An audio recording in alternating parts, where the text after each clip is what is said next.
नमस्कार, दैनिक shift time में आप सबका स्वागत है। मैं रश्मि शर्मा, कैमरामैन शुभम भगत के साथ।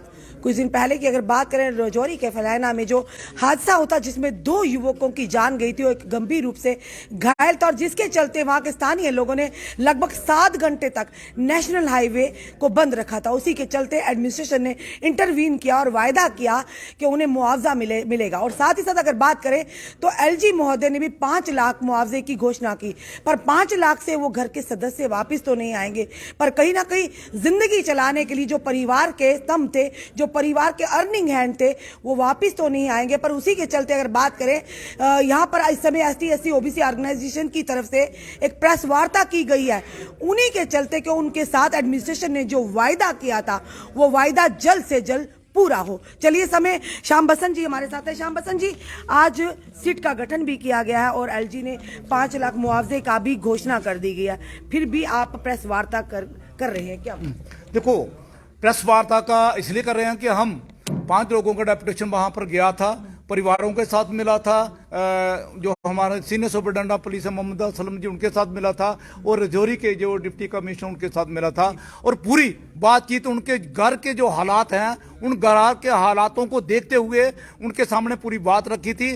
हालांकि जो सिट कॉन्स्टिट्यूट की है, हमें पूरा भरोसा है, उसके ऊपर पूरा भरोसा करने अच्छी तरह से काम कर रही है और करेगी भी, और आने वाले टाइम में जो भी सच्चाई है वो बाहर आएगी। लेकिन एलजी एडमिनिस्ट्रेशन की ओर से जो 5 लाख दिया गया, जो बहुत कम अमाउंट है, क्योंकि इसी तरह के केसेस बहुत हुए हैं।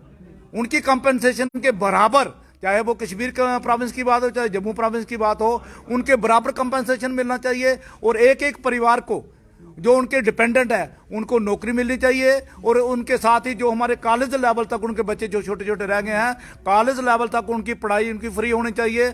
और जो खास करके जो उनके गांव की हालत है, उनके घरों की हालत है, उनके परिवार की हालत है, वो अगर वो देखें, कोई भी आदमी उसको बर्दाश्त नहीं कर सकता है, इतनी बुरी उनकी हालत है।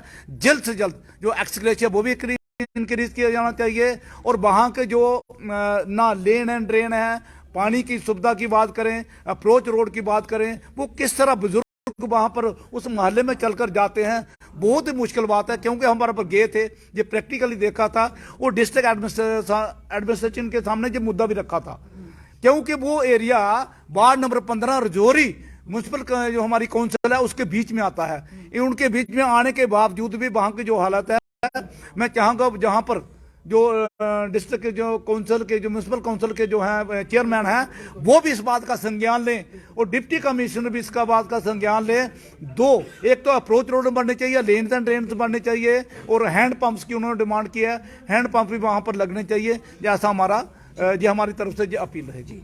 सर, सुरेंद्र कुमार और कमल किशोर की जिस तरह से जानेगी और एडमिनिस्ट्रेशन ने इंटरवीन किया, तो 5 लाख का जो मुआवजे की घोषणा की है वो वापस तो नहीं आ सकते। परिवार के जो स्तंभ थे, जो परिवार की रोजी रोटी चलाते थे, आप उनके परिवार के लिए क्या मांग करते हैं?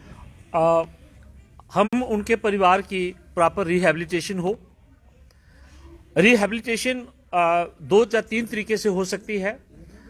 ठीक है, जैसे आपने कहा कि पैसों की तुलना एक इंसान के साथ नहीं की जा सकती, लेकिन जो परिवार वो पीछे छोड़ के गए हैं, जिस हालत में वो परिवार है आज की डेट में, जो उनकी मेंटल स्टेट ऑफ अफेयर्स हैं, हम चाहते हैं कि उनको सरकार रिहेबिलिटेट करे, बच्चों की एजुकेशन का खर्चा सरकार उठाए, और इसके अलावा जो भी उस फैमिली को रिहेबिलिटेट करने में जितनी भी सपोर्ट उनकी जो चाहिए वो गवर्नमेंट उनको प्रोवाइड करे। और जहां तक बसंत साहब ने कहा कि 5 लाख रुपया ये कुछ भी नहीं है आज की डेट में, ये कुछ अमाउंट नहीं है। और हम चाहेंगे इस प्लेटफॉर्म से और आपके मीडिया के माध्यम से हम सरकार तक ये बात पहुंचाना चाहते हैं कि जो ex gratia relief state UT JK ने जो डिसाइड की हुई है उसके लेवल पे उनको भी मिलनी चाहिए, ताकि हमें ये ना लगे कि हमारे लोगों के साथ डिस्क्रिमिनेशन होती है।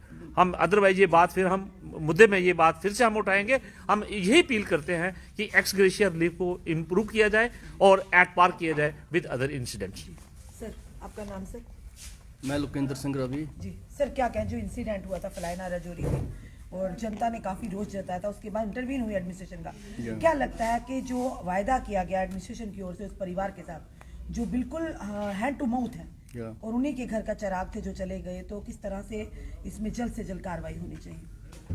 आज की प्रेस कॉन्फ्रेंस का मेन मुद्दा यही है कि जो भी वायदे वहाँ पे हुए between local administration, district administration, public के साथ, पुलिस अथॉरिटी के साथ, they should be implemented in letter and spirit at the earliest possible. क्योंकि जैसे इन्होंने बताया कि फैमिली के हालात बहुत ही ख़राब है, इकनॉमिक कंडीशन उनकी बहुत ज़्यादा ख़राब है, और उनको जो एक्स ग्रेशिया अमाउंट है वो 5 लाख ही मतलब एक्सेप्ट उन्होंने किया है, एग्रीमेंट हुई है, उस पर कमिटमेंट हुई है। It should be enhanced at par with other similar cases which have taken place in the JKUT।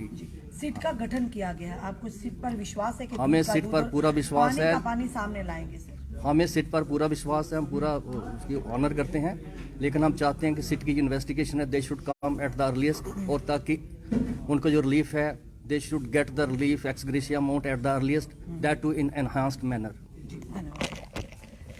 ST/SC OBC organisation की तरफ से उन 2 युवाओं को, जिसका सुरेंद्र कुमार और कमल किशोर, जिनकी ये कहेंगे जान गई थी, उसी के चलते आज इन्होंने यहाँ पर प्रेस वार्ता के माध्यम से एडमिनिस्ट्रेशन LG महोदय तक बात रखी है कि 5 लाख का एक्सग्रेशिया तो लिया कि ये इनफ नहीं है, क्योंकि एक परिवार का सदस्य गया, उनका ब्रेड अर्नर गया है, उनके परिवार का क्या, जो छोटे छोटे बच्चे पीछे उनके रह चुके हैं, जल्द से जल्द एक्सग्रेशिया की रकम को बढ़ाया जाए और उस परिवार तक पहुंचाया जाए, और साथ ही साथ दोनों परिवार के एक एक सदस्य को नौकरी दी जाए, ताकि आने वाले समय में वो अपना गुजर बसर, ताकि 2 वक्त की रोटी और उनके बच्चों को जो आगे आने वाले समय में उनका भविष्य अंधकार में ना पड़े।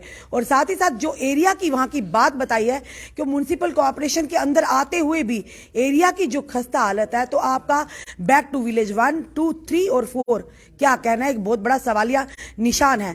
आज भी कई ऐसे एरिया है जो म्युनिसिपल लिमिट में आते हैं, जो ग्रामीण क्षेत्र में आते हैं, पर वहां की डेवलपमेंट को रत्ती भर भी कोई फर्क नहीं पड़ा इनके बैक टू विलेज प्रोग्राम के चलते या किसी और तरीके से। पर सवाल बड़ा यह है कि आखिर कब तक इस तरह की नाइंसाफी लोगों के साथ होती रहेगी। अब देखना यह है कि सिट का गठन तो किया गया है, अब सिट किस तरह की रिपोर्ट सबमिट करती, किस तरह की जांच होती है, क्या दूध का दूध और पानी का पानी होगा, क्या उन लोगों के परिवार को इंसाफ मिल पाएगा। अपने कमेंट, अपने सुझाव हमें जरूर दीजिए। इस वीडियो को जितना हो सके शेयर कीजिए। छोड़े रहिए ऐसे हमारे साथ अगले अपडेट के लिए। जय हिंद, जय भारत।